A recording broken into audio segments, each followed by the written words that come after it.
감히 천박한 님이랑 내 용돈을 똑같이 줘?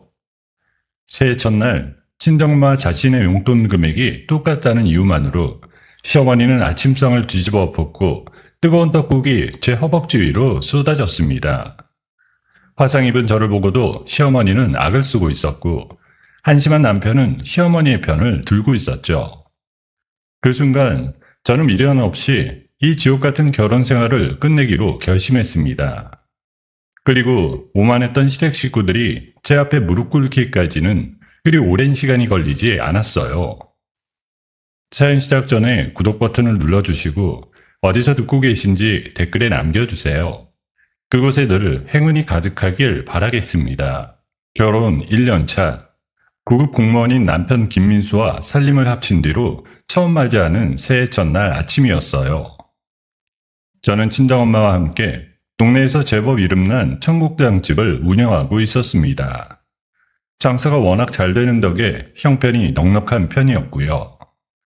그래서 양가 부모님 어느 한쪽도 서운하지 않게 늘 마음을 쓰며 살아왔습니다.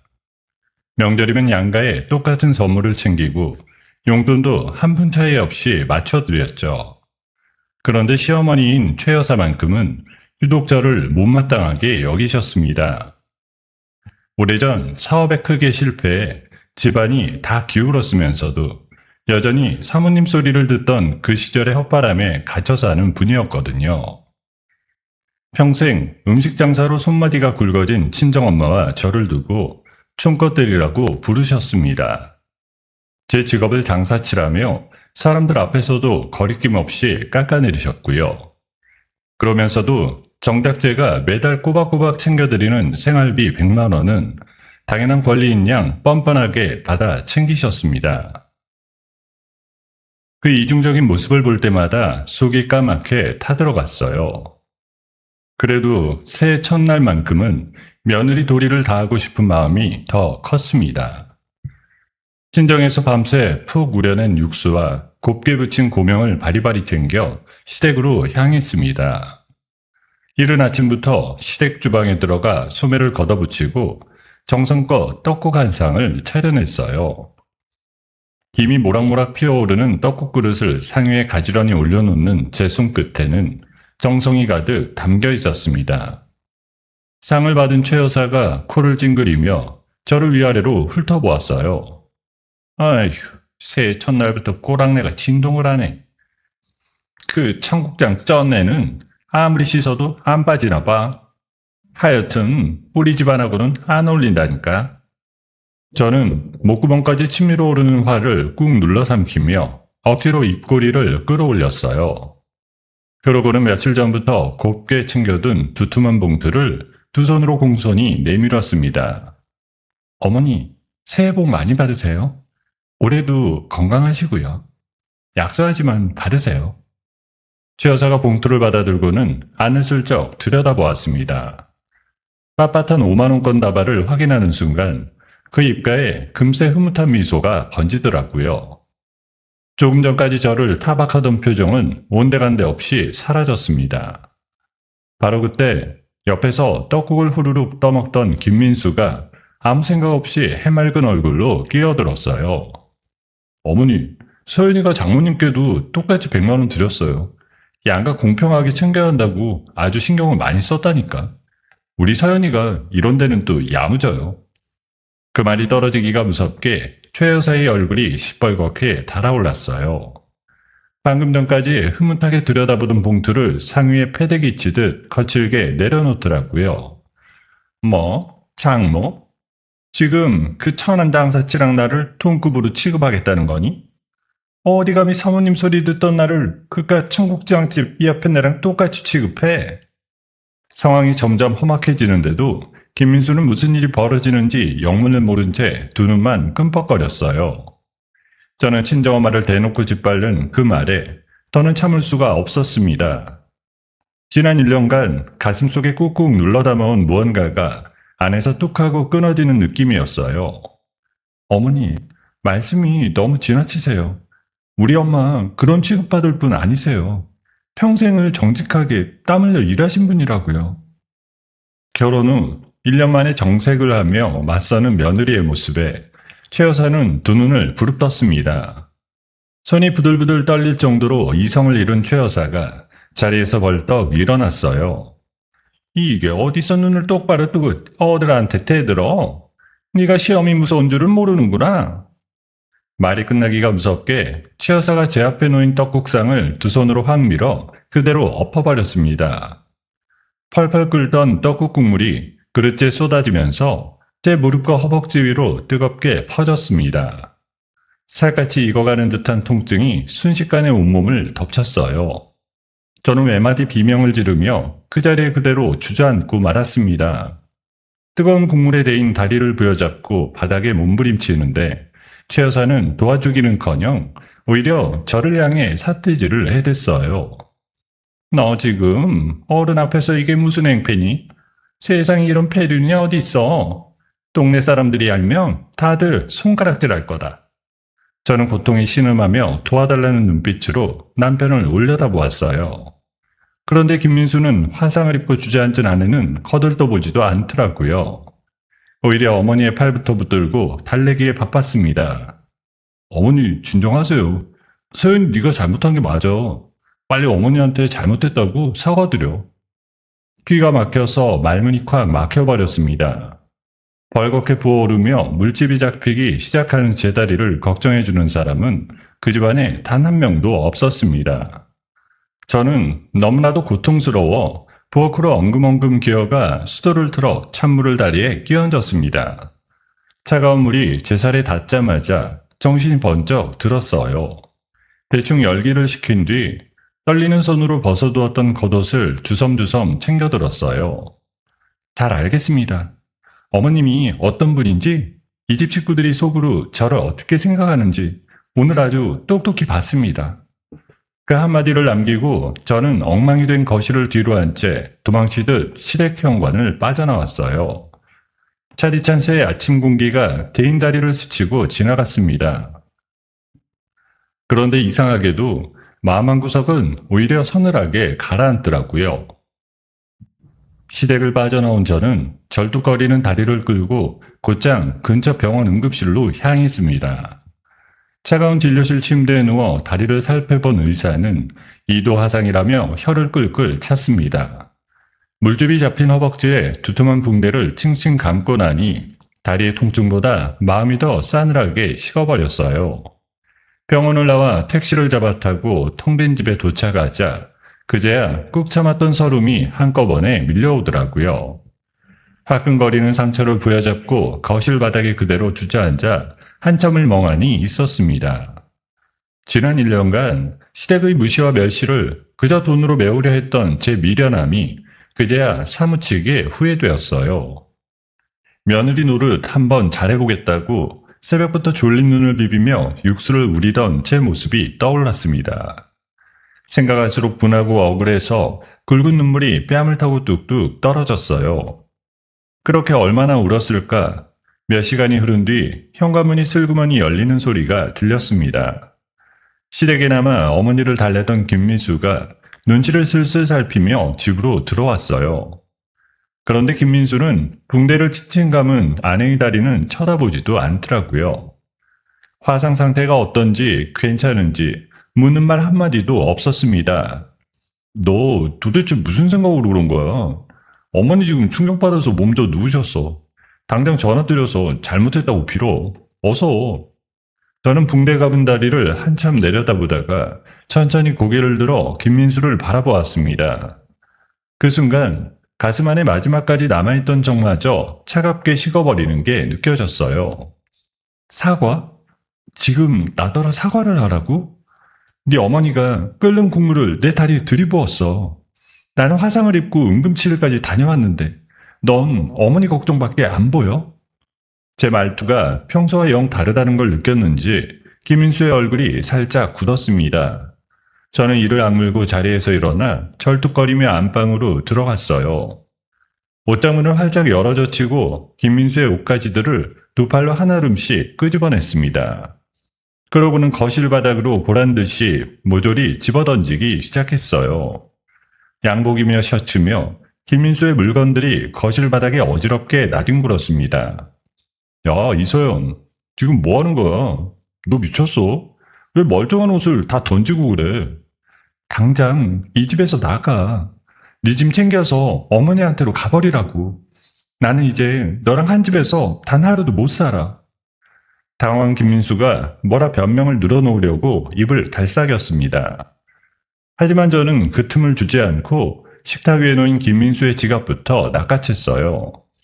지갑에서 신용카드를 쏙 빼들고 현관 열쇠고리에 걸린 차키까지 손에 단단히 움켜쥐었습니다. 이 신용카드 그동안 누구 돈으로 펑펑 긁고 다녔는지 벌써 잊었어?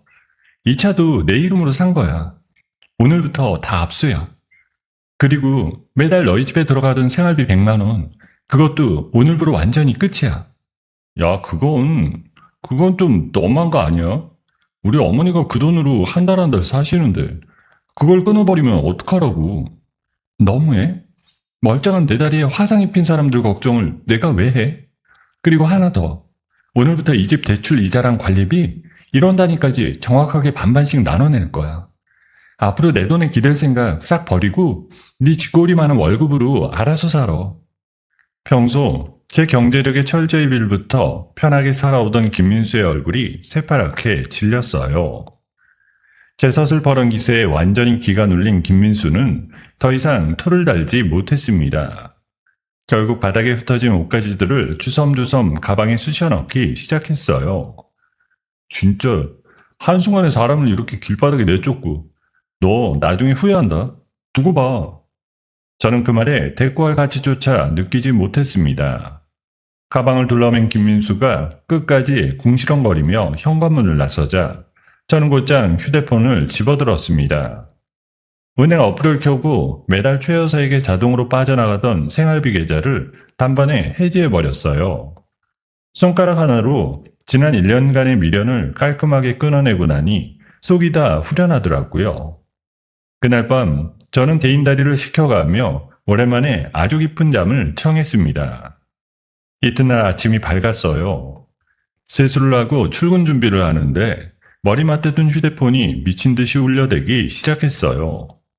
화면에는 최 여사의 이름이 큼지막하게 떠 있었습니다. 쫓겨 들어간 김민수에게 어젯밤 자초지정을 죄다 전해들은 모양이었어요. 매달 들어오던 생활비가 뚝 끊기고 아들이 카드와 차까지 몽땅 뺏겼다는 소식에 단단히 분이 오른 게 분명했습니다. 전화벨은 한 번 끊겼다가도 곧바로 다시 울리기를 끈질기게 반복했어요. 수십 통의 전화가 쉴 새 없이 쏟아졌지만 저는 화면을 그저 무심하게 내려다보기만 했습니다. 이제 와서 무슨 하실 말씀이 그렇게 많으실까? 저는 한 채의 망설임도 없이 최 여사의 번호를 차단 목록에 그대로 넣어버렸어요. 그렇게 모든 연락을 철저히 막아버리고 나서야 비로소 휴대폰을 가방 속에 집어넣었습니다. 다리에 감은 붕대 때문에 걸음이 영 불편하고 욱신거렸어요. 그래도 저는 절뚝거리는 다리를 끌고 친정엄마와 함께 운영하는 청국장집으로 출근했습니다. 가게 문을 열고 들어서자 박 여사가 제 다리를 보고 깜짝 놀라 한 걸음에 달려왔어요. 아휴, 너 다리가 왜 이래? 어디서 이렇게 크게 다친 거야, 응? 엄마, 별거 아니야. 어제 국소 넘기다가 뜨거운 물 좀 쏟았어. 며칠이면 금방 괜찮아질 거야. 걱정 마. 저는 차마 시댁에서 있었던 끔찍한 일을 사실대로 말할 수가 없었습니다. 괜한 일로 평생 고생만 하신 엄마 가슴에 또 못을 박고 싶지 않았거든요. 엄마를 그렇게 안심시킨 뒤 저는 묵묵히 앞치마를 둘러매고 점심 장사 준비에 매달렸어요.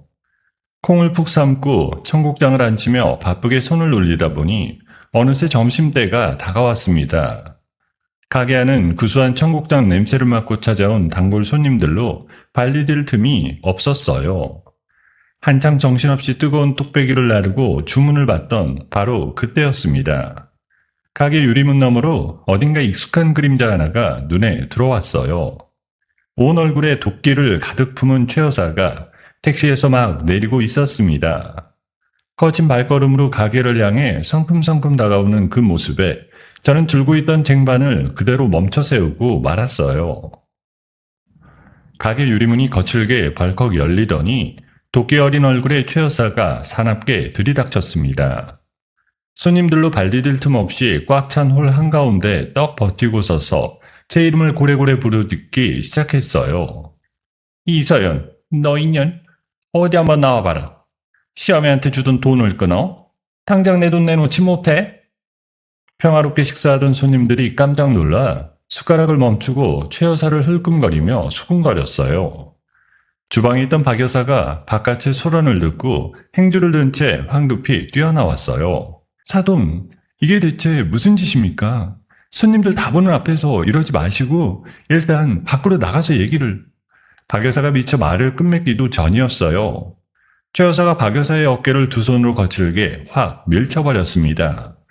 중심을 잃은 박 여사가 휘청거리며 옆 테이블 모서리에 부딪혀 그대로 넘어질 뻔했어요. 엄마! 저는 외마디 비명을 지르며 비틀거리는 엄마에게 한 걸음에 달려갔습니다. 그 사이 최 여사는 주방 앞 배식대로 성큼성큼 다가가더니 거기 가지런히 놓인 반찬통들을 팔로 우악스럽게 쓸어버렸어요. 깍두기며 겉절이며 정성껏 담아둔 갖은 반찬이 통째로 바닥에 와르르 쏟아져 내렸어요. 쨍그랑하는 소리와 함께 깨진 그릇 조각과 반찬들이 사방으로 어지럽게 튀어나갔습니다. 순식간에 가게 안은 도저히 손쓸 수 없는 아수라장으로 변해버렸어요. 놀란 손님들이 밥을 먹다 말고 황급히 자리에서 일어나 가게 밖으로 우르르 빠져나갔습니다. 손님 여러분, 정말 죄송합니다. 식사값은 받지 않을 테니 부디 다음에 다시 찾아주세요. 저는 떨리는 손으로 손님들을 일일이 돌려보내며 한창이던 점심 장사를 통째로 접어야 하는 참담한 심정에 가슴이 무너져 내렸습니다. 이대로 가만히 당하고 있을 수만은 없다 싶어 떨리는 손으로 주머니에서 휴대폰을 꺼내들었어요. 어머니, 저 정말 경찰 부릅니다. 지금 이건 명백한 영업방해예요. 더 이상은 저도 못 참아요. 그런데 제가 경찰에 신고하려는 낌새를 챈 최 여사가 두 눈을 까디집고 저를 향해 달려들었어요. 어머니, 이러지 마세요. 이 손 놓으시라고요. 최 여사가 시뻘개진 얼굴로 제 머리채를 잡으려고 손을 거칠게 뻗었습니다. 저는 붕대 감은 다친 다리 때문에 미처 몸을 피하지 못하고 그대로 봉변을 당할 위기에 처했어요. 바로 그 절체절명의 순간이었습니다. 구석자리에서 조용히 청국장을 들고 있던 말끔한 양복 차림의 중년 남성이 번개같이 자리에서 벌떡 일어났습니다. 남성은 단숨에 성큼 거리를 좁히더니 제 머리채로 향하던 최 여사의 팔을 억센 손으로 와락 낚아챘어요. 훤칠한 키에 압도적인 카리스마를 뿜어내는 남성이 최 여사를 단호하게 제압했어요. 손 놓으시죠. 방금 이 가게 영업방해하고 멀쩡한 사람한테 손 찍어 마르는 거 여기 있는 사람들이 다 똑똑히 봤습니다. 폭행 미수에 영업방해까지. 제가 직접 경찰에 신고하겠습니다. 남성의 서슬퍼른 기세에 그토록 기세등등하던 최 여사의 얼굴이 순식간에 하얗게 질려버렸어요. 최 여사가 붙잡힌 팔을 빼내려고 발버둥을 쳤지만 억센 소나기는 꿈쩍도 하지 않았습니다. 이거 놔. 당신이 뭔데 남의 집안일에 함부로 끼어들어? 어디 사람한테 함부로 손을 대? 남의 집안일?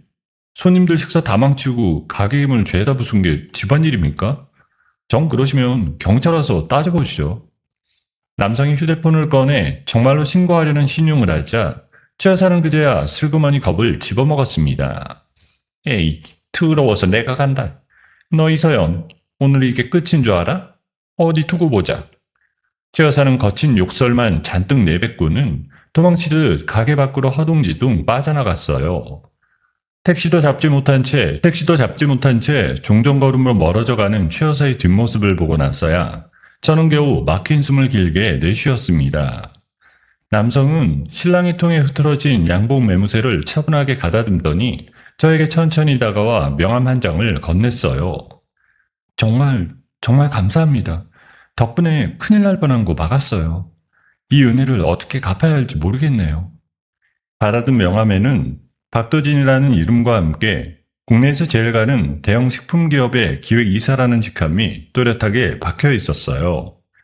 박도진은 난장판이 된 가게 안을 예리하게 빛나는 눈빛으로 천천히 훑어보았습니다. 박도진이라고 합니다. 마침 소문 듣고 식사하러 들렀다가 일이 이렇게 됐네요. 사장님은 좀 괜찮으세요? 저는 그제야 정신을 차리고 엄마와 함께 바닥에 흩어진 깨진 그릇 조각들을 주워 담기 시작했습니다. 엎질러진 반찬을 행주로 쓸어 담고 끈적한 바닥을 닦으며 빠른 손놀림으로 가게를 수습해 나갔어요. 박도진은 그런 저와 엄마의 침착하고 야무진 대처를 한쪽에서 팔짱을 낀 채 유심히 관찰하더라고요. 서연아, 너 다리도 아픈데 무리하지 말고 천천히 해. 깨진 그릇은 엄마가 다 치울 테니까. 엄마, 나 괜찮아. 얼른 치우고 저녁 장사라도 준비해야지. 이런 일로 우리 가게 문 닫을 순 없잖아. 깨진 그릇을 쓸어 담는 제 손길에는 한치의 흔들림도 없었습니다. 다리는 욱신거렸지만 이까지 일로 무너질 수는 없다는 생각뿐이었어요. 그 야무진 모습을 묵묵히 지켜보던 박도진의 입가에 의미심장한 미소가 슬며시 번졌습니다. 엉망이 된 홀을 어느 정도 말끔하게 치운 뒤 저는 지친 몸을 이끌고 빈 의자에 털썩 주저앉았습니다. 이마에 송골송골 맺힌 땀을 손등으로 훔치고 있는데 박도진이 다시 제 앞으로 천천히 다가왔어요. 사장님, 제가 방금 먹은 그 청국장 말입니다. 정말이지 10년 묵은 체증이 쑥 내려가는 맛이었어요. 이런 난리통에 이런 말씀드리기 염치 없지만 잠깐 따로 드리고 싶은 얘기가 있습니다. 저는 영문을 몰라 박도진의 진지하게 빛나는 얼굴을 가만히 올려다보았어요. 도대체 이 사람이 무슨 말을 하려는 걸까 싶어 가슴이 묘하게 두근거리기 시작했습니다.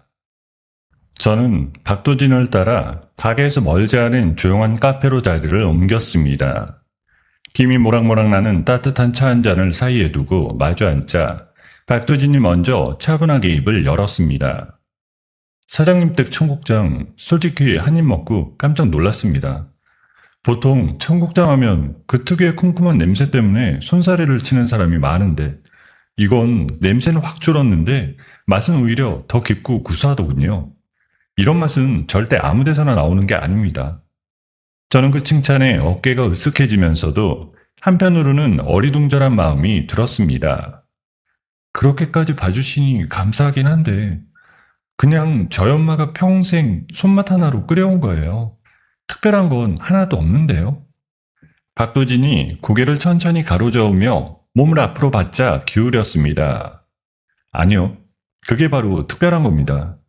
요즘 혼자 사는 사람들 맞벌이 하느라 정신없이 바쁜 부부들이 얼마나 많은지 아십니까?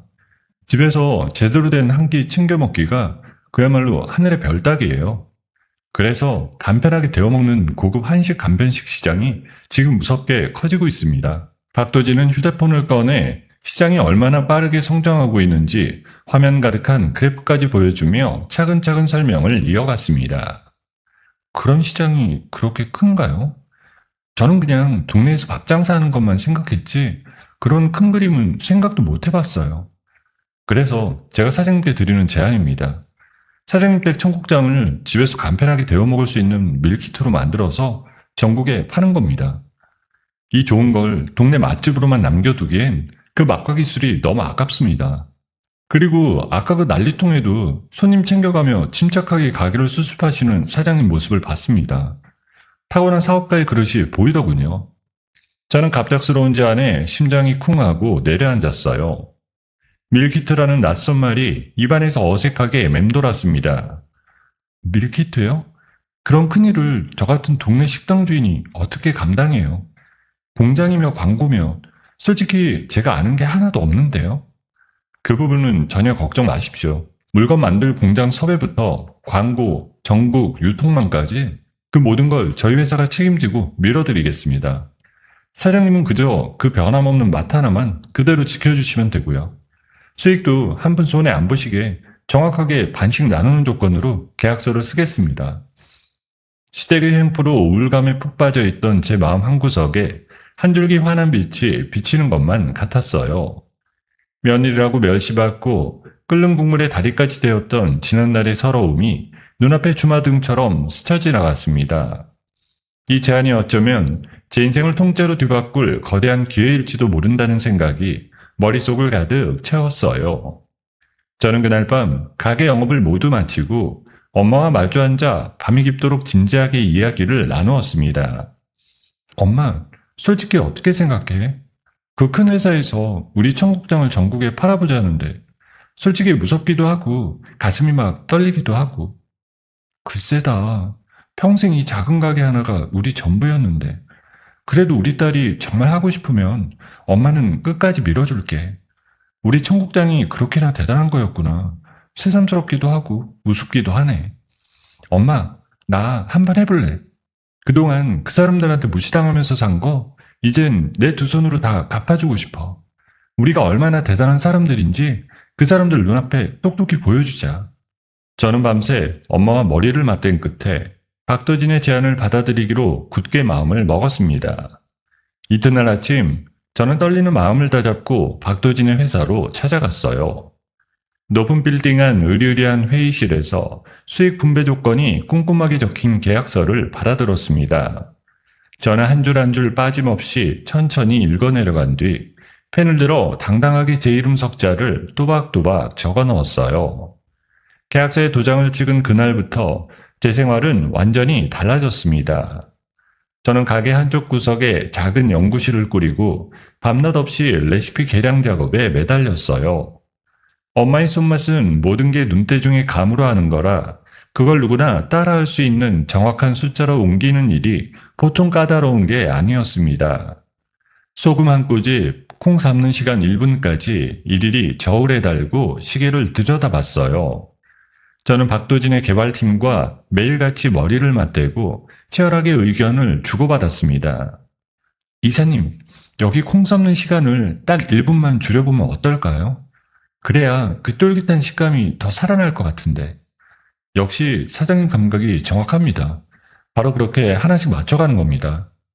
몇 번의 크고 작은 시행착오를 거듭한 끝에 드디어 가게에서 먹는 바로 그 맛을 거의 그대로 살려낸 시제품이 완성되었어요. 박도진의 회사는 곧바로 대대적인 광고와 유명 인플루언서 협찬을 앞세워 공격적인 마케팅을 시작했습니다. 텔레비전이며 사회관계망 서비스며 온통 우리 청국장 광고가 깔리기 시작했어요. 드디어 온라인 쇼핑몰에 우리 가게 이름을 그대로 단 청국장 밀키트가 정식으로 출시되는 날이 밝았어요. 저는 모니터 앞에 바짝 붙어 앉아 긴장된 마음으로 판매 현황 새로 고침 버튼을 연신 눌러댔습니다. 엄마, 나 너무 떨려서 화면을 똑바로 못 보겠어. 사람들이 우리 거 사기는 살까? 그런데 출시 단 1시간 만에 도저히 믿기 힘든 일이 벌어졌어요. 준비해둔 초도 물량 1만 개가 순식간에 전량 매진되어 버린 겁니다. 엄마, 이것 좀 봐. 다 팔렸어. 1만 개가 1시간 만에 다 나갔다고. 아휴, 세상에. 우리 청국장이? 이게 꿈이니 생시니. 내가 살다 이런 날을 다 보는구나. 게시판에는 추가 생산을 애타게 기다리는 소비자들의 문의글이 빗발치듯 쏟아져 올라왔습니다. 성공적인 런칭 이후 밀려드는 주문량은 작은 가게에서 도저히 감당할 수 없을 만큼 어마어마했어요. 저는 곧장 가게 근처에 작은 공장을 새로 빌리고 일할 직원들을 대거 채용하기 시작했습니다. 낡은 앞치마를 두르고 청국장을 끓이던 동네 식당 사장에서 이제 본격적인 기업가의 길로 힘차게 첫 발을 내딛는 순간이었어요. 밀키트가 세상에 나온 지 어느덧 6달이라는 시간이 훌쩍 흘렀습니다. 우리 브랜드는 홈쇼핑 황금 시간대에 당당히 진출해 방송을 탈 때마다 연속으로 매진 행진을 이어갔어요. 순식간에 한식 간편식 업계에서 누구도 감히 넘볼 수 없는 독보적인 1위 자리에 우뚝 올라섰습니다. 본점인 청국장집 앞에는 전국 방방곡곡에서 소문을 듣고 찾아온 손님들로 매일 100m가 넘는 긴 줄이 늘어섰어요. 전국 각지에서 가맹점을 내고 싶다는 문의 전화가 하루에도 수십 통씩 쉴 새 없이 빗발쳤습니다. 저는 이제 기름때가 꼬질꼬질하게 묻은 낡은 앞치마를 미련 없이 벗어던졌어요. 그 대신 빳빳하게 달인 세련된 정장을 차려입고 대형 회사 본사 회의실 단상에 섰습니다. 전국에서 모여든 예비 가맹점주들 앞에서 직접 마이크를 잡고 사업 설명회를 진행하는 어엿한 대표로 완벽하게 변신했어요. 여러분, 저는 불과 얼마 전까지 동네에서 청국장 하나 끓이던 평범한 사람이었습니다. 그런 제가 여러분 앞에 이렇게 섰습니다. 우리 청국장의 변함없는 맛, 그리고 여러분을 향한 저의 진심을 믿고 함께 가주십시오. 설명회장을 가득 메운 사람들이 우리와 같은 박수를 보냈어요. 저는 그 뜨거운 박수 소리를 들으며 가슴이 벅차오르는 걸 온몸으로 느꼈습니다. 밀려드는 어마어마한 수익으로 저는 가장 먼저 친정엄마 명의의 도심 한복판에 번듯한 상가 건물을 떡하니 사들였어요. 좁고 낡았던 본점을 그 으리으리한 건물로 넓게 확장해 이전했습니다. 그리고 엄마에게 평생의 소원이었던 크고 넓은 주방을 선물로 안겨드렸어요. 엄마, 이제부터 여기가 진짜 엄마 주방이야. 마음껏 청국장 끓이고 그동안 좁고 더운 데서 고생 많았어. 아휴, 내가 이렇게 크고 좋은 주방을 다 가져보네. 서연아, 이게 다 네 덕분이야. 정말 고맙다 우리 딸. 엄마는 번쩍이는 새 주방을 천천히 둘러보며 끝내 그렁그렁 눈시울을 붉히셨어요. 저는 그런 엄마를 두 팔로 꼭 끌어안아드렸습니다. 어느 날 밤 저는 잠자리 들기 전 통장에 찍힌 잔고를 가만히 들여다보았어요. 수십억 원이라는 어마어마한 숫자가 화면에 또렷하게 떠 있었습니다. 불과 얼마 전까지 시어머니에게 100만 원짜리 봉투 하나로 천대 받고 멸시 받던 시절이 떠올랐어요. 기름내 난다고 코를 찡그리던 그 얼굴이며 끓는 떡국 국물에 데인 다리며 서러웠던 모든 상처가 거짓말처럼 말끔하게 치유되는 벅찬 기분이 온몸을 휘감았어요. 그래, 나 이렇게 보란듯이 잘 살고 있어. 어머님, 분명히 두고 보라고 했죠? 똑똑히 보여드렸어요. 한편 바로 그 시각 저에게 카드를 빼앗기고 쥐꼬리 많은 월급으로 근근히 버티던 김민수에게도 변화가 있었습니다. 매일같이 어머니의 신경질과 짜증을 온몸으로 받아내며 하루하루를 겨우 버티고 있었거든요. 그러던 어느 날 김민수는 무심코 텔레비전을 켰다가 홈쇼핑 화면에 떡하니 등장한 제 모습을 보고 말았습니다. 화려한 정장 차림으로 능숙하게 청국장을 소개하는 제 모습에 김민수는 두 눈이 튀어나올 듯 경악했습니다. 저게 소연이잖아. 도대체 이게 어떻게 된 거야? 우리 소연이가 저렇게 큰 회사 사장이 됐다고? 말도 안 돼. 며칠 뒤 김민수는 한 손에 비싼 한우 세트를 무겁게 들고 확장 이전한 본점 식당으로 슬그머니 굽신거리며 찾아왔어요. 저에게서 어떻게든 다시 돈을 나눠 쓸 궁리로 머릿속이 가득 다시 한번 가보겠습니다. 저에게서 어떻게든 다시 돈을 나눠 쓸 궁리로 머릿속이 가득 찬 게 뻔히 보였습니다. 소연아, 그동안 잘 지냈어? 이거 당신이 제일 좋아하는 한우야. 내가 그동안 정말 미안했어. 다 내 잘못이야. 우리 이제 그만 풀고 다시 잘해보자, 응? 저는 뻔뻔하게 웃으며 다가오는 김민수의 가식적인 얼굴을 차갑게 내려다봤습니다. 아내의 성공을 진심으로 축하한다는 그 입에 발린 말이 그저 역겹게만 들렸어요. 우리 가게가 언제부터 아무나 막 들어오는 데였지? 여기는 철저하게 예약하신 손님만 받아. 예약 안 하셨으면 나가주세요, 손님. 소연아, 왜 그래? 나 김민수야. 네 남편이라고. 우리 사이에 무슨 예약이 어디 있어? 남편? 나 그런 사람 둔 기억이 없는데. 거기 직원들 이분 정중하게 모셔다 드려. 제 말이 떨어지기가 무섭게 건장한 직원들이 양옆에서 다가와 김민수를 가게 밖으로 안내했어요. 김민수는 들고 온 한우 세트를 어정쩡하게 든 채 어쩔 줄 몰라 하며 그대로 문 밖으로 떠밀려 났습니다.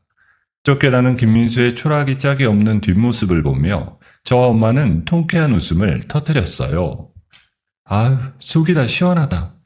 저 인간이 저렇게 제 발로 빌부터로 기어들어올 줄 누가 알았겠니?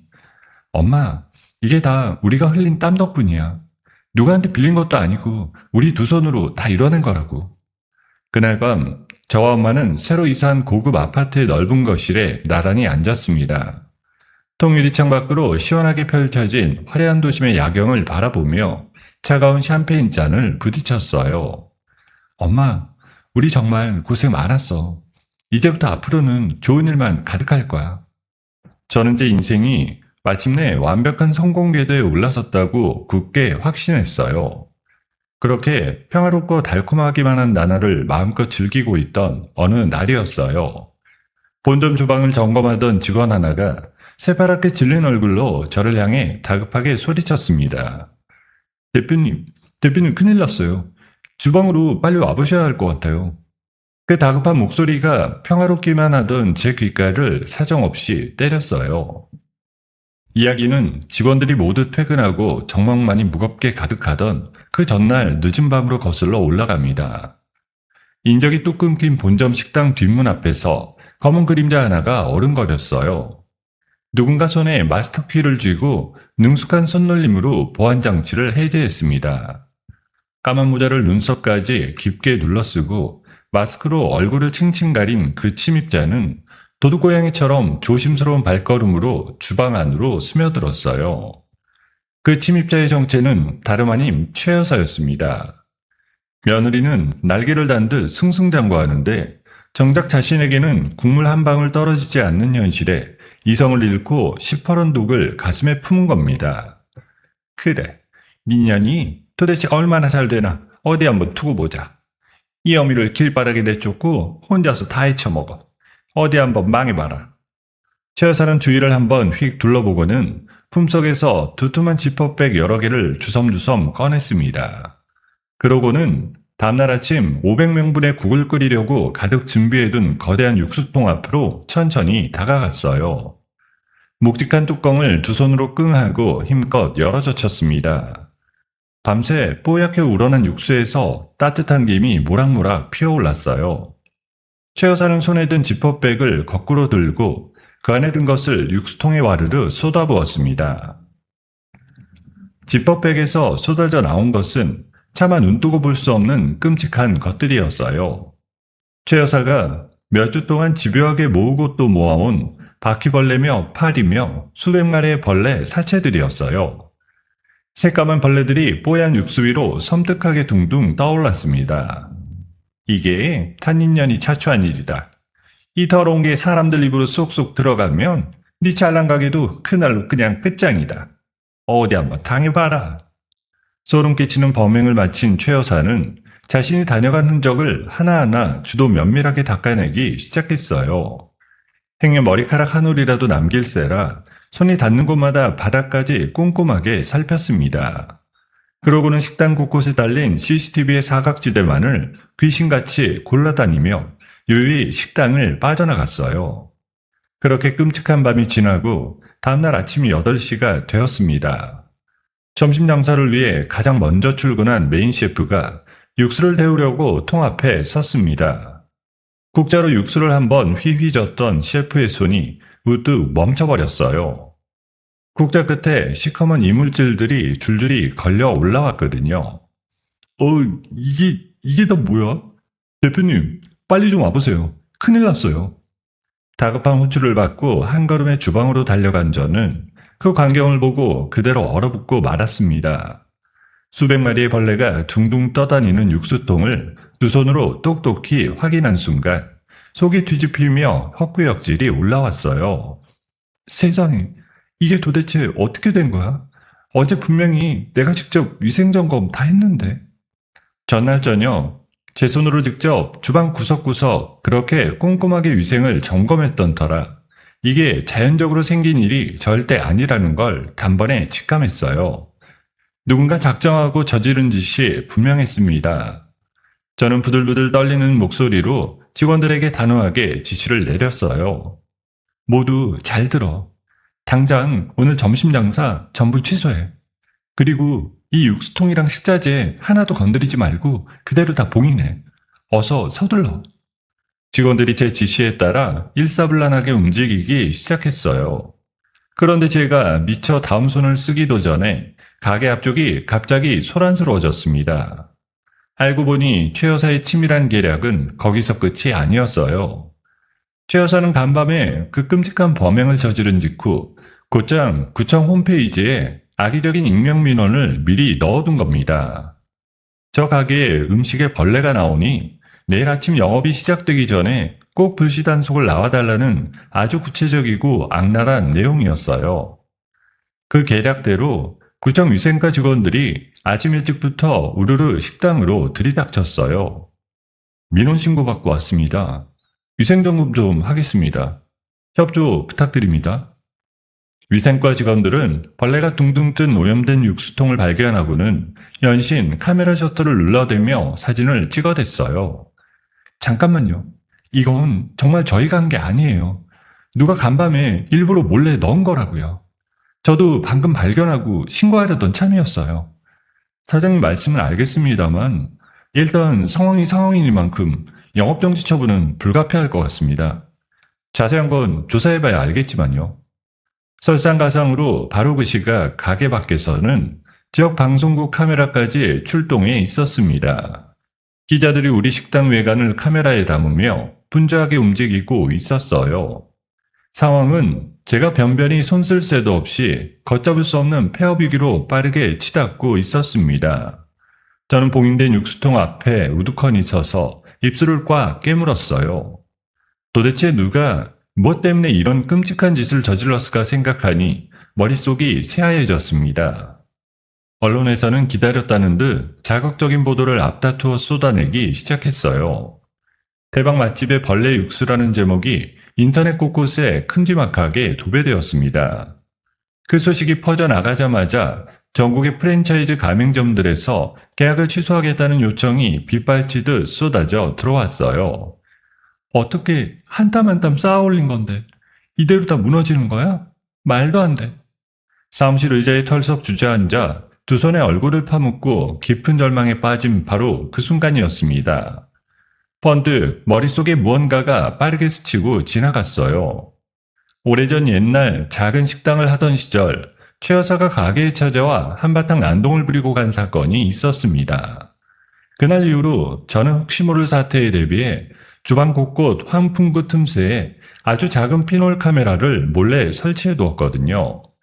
남들은 아무리 눈을 씻고 찾아봐도 절대 알아챌 수 없는 은닉형 카메라였습니다. 그래, 그 카메라.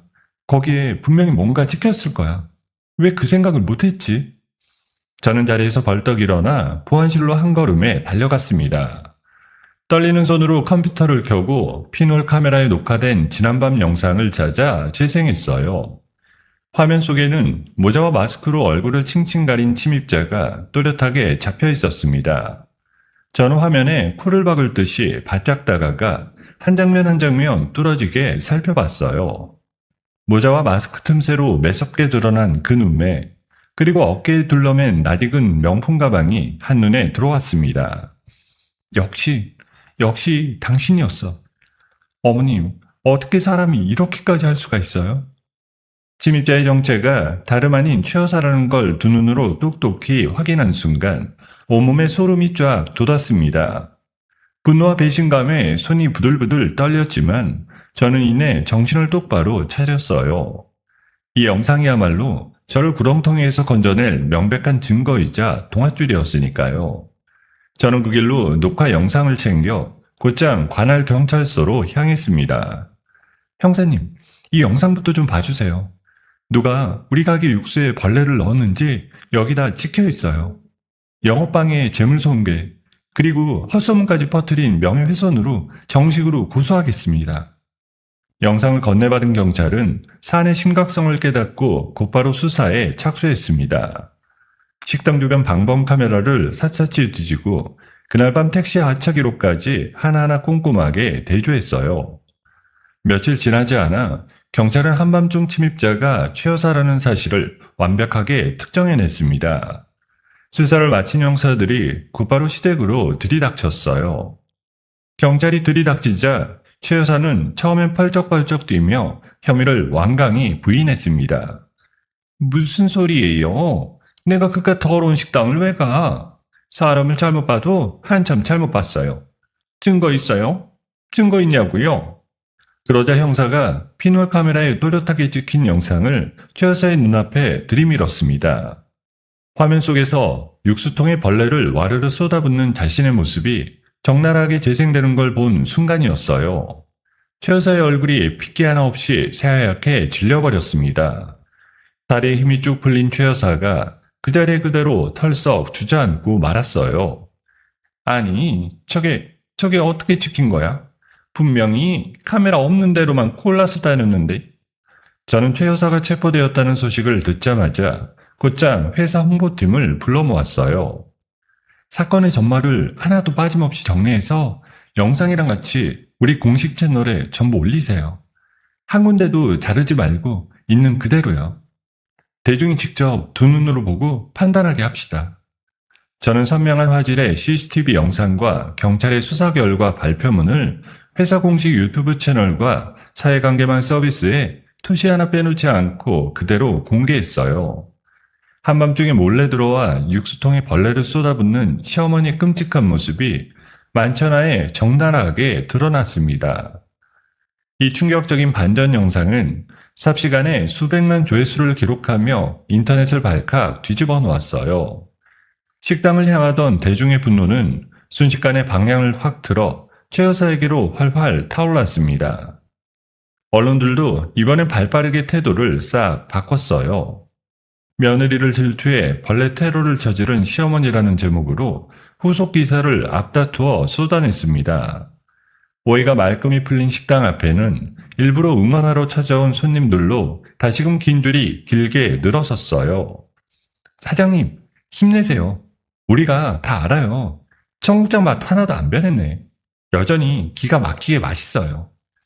계약을 취소하겠다며 등을 돌렸던 가맹점주들의 마음도 완전히 다시 돌아섰습니다.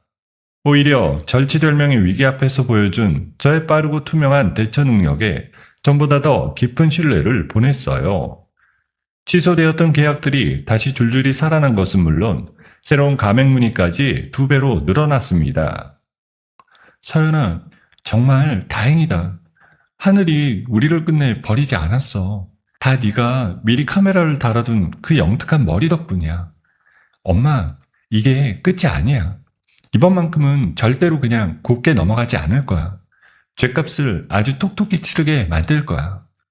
전화위복이라는 옛말처럼 저는 모든 걸 잃을 뻔한 위기를 오히려 더 큰 도약의 기회로 바꿔내고 있었습니다. 드디어 최 여사의 재판이 열리는 날이 밝았어요. 저는 방청석 맨 앞자리에 앉아 죗값을 받는 그 모습을 한순간도 놓치지 않고 두 눈에 똑똑히 담았습니다. 피고인석에 선 최 여사는 그새 폭삭 늙어 초라하기 짝이 없는 몰골을 하고 있었어요. 판사는 굳은 얼굴로 최 여사를 향해 호되게 꾸짖었습니다. 피고인은 잘못을 반성하기는커녕 한밤중에 몰래 들어가 치밀하게 범행을 저질렀습니다. 게다가 거짓 민원까지 넣어 피해자를 공경에 빠뜨렸어요. 그 죄가 결코 가볍지 않습니다. 최 여사는 끝내 실형을 선고받고 그 자리에서 두 손에 수갑이 채워졌어요. 평생 사모님 소리를 들으며 헛된 허영심에 젖어 살던 사람의 처참한 최후였어요. 법정 밖으로 끌려 나가는 와중에도 최 여사는 저를 향해 악다구니를 퍼부었습니다. 이서연, 네 년이 결국 이 시애미를 감옥에 쳐넣는구나. 너 천벌 받을 거다. 두고 봐라. 천벌을 받을 거라고. 저는 아무 대꾸도 하지 않고 차갑게 등을 돌려버렸습니다. 이제 저 사람의 저주 따위는 제 마음을 단 한 톨도 흔들지 못했어요. 한편 이 사건의 충격은 김민수에게도 고스란히 들이닥쳤습니다. 어머니가 며느리 가게에 벌레를 풀었다는 소문이 공무원 조직 안에 파다하게 퍼졌거든요. 김민수는 출근하는 곳마다 따가운 손가락질을 받으며 극심한 따돌림에 시달렸습니다. 결국 김민수는 그 따가운 시선을 견디지 못해 사표를 던지고 하루아침에 백수 신세로 나앉고 말았어요. 평생의 훈장처럼 여기던 그 안정적인 직장마저 제 손으로 내려놓은 겁니다. 며칠 뒤 초췌하게 야윈 김민수가 제 사무실로 슬그머니 찾아왔어요. 문을 열고 들어선 김민수는 다짜고짜 제 앞에 그대로 무릎을 꿇었습니다. 서연아, 내가 잘못했어. 어머니가 지은 죄값 내가 평생을 바쳐서라도 갚을게. 제발 한 번만 용서를 해줘. 응? 갈 데가 없어. 김민수는 두 눈에 눈물까지 그렁그렁 맺힌 채 제 바지가랑이를 와락 붙잡고 매달렸습니다. 저는 그 비굴한 모습을 싸늘한 표정으로 가만히 내려다보았어요. 새해 첫날 며느리가 끓는 국물에 다리를 데일 때도 어머니 팔만 붙들던 그 야속한 모습이 또렷이 떠올랐습니다. 잘못했다는 그 말, 이제 와서 들으니 참 우습네. 내 다리가 익어갈 때 넌 도대체 어디서 뭐하고 있었어? 기억이나 해? 저는 미리 책상 서랍에 준비해둔 서류 한 뭉치를 꺼내 김민수의 얼굴 앞에 툭 던졌습니다. 위자료와 프랜차이즈가 입은 손해배상 청구 금액이 빼곡하게 적힌 합의 이혼 서류였습니다. 소연아, 이게 다 뭐야? 이렇게까지 해야겠어? 우리가 한때 부부였는데 너무 매정한 거 아니야? 법의 심판까지 받기 싫으면 거기 2장 찍어. 그게 내가 너한테 마지막으로 베푸는 자비야. 지금 당장 찍어. 제 서슬퍼런 최후 통첩에 김민수는 더 이상 아무 말도 하지 못했습니다. 덜덜 떨리는 손으로 인주를 묻혀 서류의 도장을 꾹 눌러 찍었어요. 저는 도장이 선명하게 찍힌 서류를 챙긴 뒤 직원을 불러 김민수를 사무실 밖으로 내보냈습니다. 쫓겨나는 김민수의 뒷모습을 보며 저는 지긋지긋했던 모든 인연을 비로소 깨끗하게 끊어냈습니다. 그로부터 1년이라는 시간이 훌쩍 흘렀어요. 저는 청국장 여왕이라는 화려한 이름을 달고 유명 경제 잡지의 표지를 당당히 장식했습니다. 명실상부 대한민국에서 손꼽히는 대형 식품기업의 대표로 우뚝 올라섰어요. 친정엄마는 이제 무겁고 고된 매장 운영의 짐을 훌훌 내려놓으셨습니다. 대신 자선재단의 이사장이 되어 갈 곳 없는 미혼모와 홀로 자립을 준비하는 어린 청년들을 돕는 일에 두 팔을 걷어 붙이셨어요. 서연아, 평생 청국장만 끓이던 내가 이렇게 남을 돕고 살게 될 줄 누가 알았겠어. 이게 다 우리가 받은 복을 다시 나누는 거지 뭐. 우리 엄마가 세상에서 제일 멋있어. 이제 우리 둘 다 누구 눈치 안 보고 떳떳하게 살자. 엄마는 어려운 처지의 사람들을 따뜻하게 보살피며 누구에게나 진심으로 존경받는 삶을 누리셨어요. 반면 김민수의 소식은 영 딴판으로 들려왔습니다. 수억 원에 달하는 손해배상금에 어머니 변호사 비용까지 떠안느라 가진 재산을 전부 날렸다고 했습니다. 이제는 변변한 직장도 없이 막노동 일거리를 전전하며 비참하게 하루하루를 연명하고 있다는 소문이었어요. 며칠 뒤 비서가 조심스러운 얼굴로 최 여사의 근황을 전했습니다. 대표님, 그 최 여사 소식 들어왔는데요. 형기를 다 마치고 나왔는데 마땅히 갈 곳이 없어서 노숙자 쉼터를 전전하고 있다고 합니다. 저는 그 보고를 듣고도 표정 하나 변하지 않았어요. 한때 사모님 소리에 잔뜩 취해 며느리를 짓밟던 사람의 초라한 말로였습니다. 그래요. 잘 알겠어요. 보고는 거기까지만 하세요. 저는 일말의 동정심도 없이 들고 있던 보고서를 덤덤하게 탁 덮어버렸어요. 맑게 갠 푸른 하늘 아래 제 이름이 큼지막하게 걸린 번듯한 신사옥이 도심 한복판에 우뚝 솟아 있었어요. 저는 가장 높은 층 집무실 통유리창 앞에 서서 발 아래 펼쳐진 도심 풍경을 천천히 내려다보았습니다. 누구의 도움도 없이 오롯이 제 두 손으로 일궈낸 자리였어요. 저는 이제 막 찬란하게 펼쳐진 제 인생의 이막을 향해 그 어느 때보다 환하게 미소 지었습니다. 며느리라는 이유로 멸시받고 끓는 국물에 다리를 데이고 누구보다 가까웠어야 할 사람들에게 끝없이 짓밟히던 한 여자가 있었습니다. 하지만 이서연은 그 자리에 주저앉지 않았어요.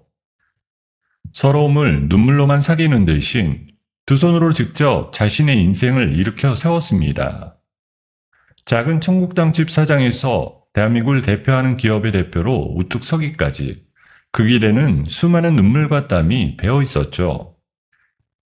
가장 낮은 곳에서 가장 높은 곳까지 이서연은 오롯이 자기 힘으로 걸어 올라갔습니다. 어쩌면 우리네 인생도 이서연의 이야기와 크게 다르지 않을지 모르겠어요. 견디기 힘든 시련 앞에서도 묵묵히 자기 자리를 지켜낸 모든 분들께 이 이야기가 작은 위로가 되었으면 좋겠습니다. 끝없는 멸시와 배신을 견뎌내고 마침내 당당한 인생의 이막을 열어젖힌 이서연에게 따뜻한 응원의 한마디를 댓글로 남겨주시면 어떨까요? 오늘의 이야기가 마음에 남으셨다면 구독 버튼도 꾹 눌러주시길 부탁드립니다. 감사합니다.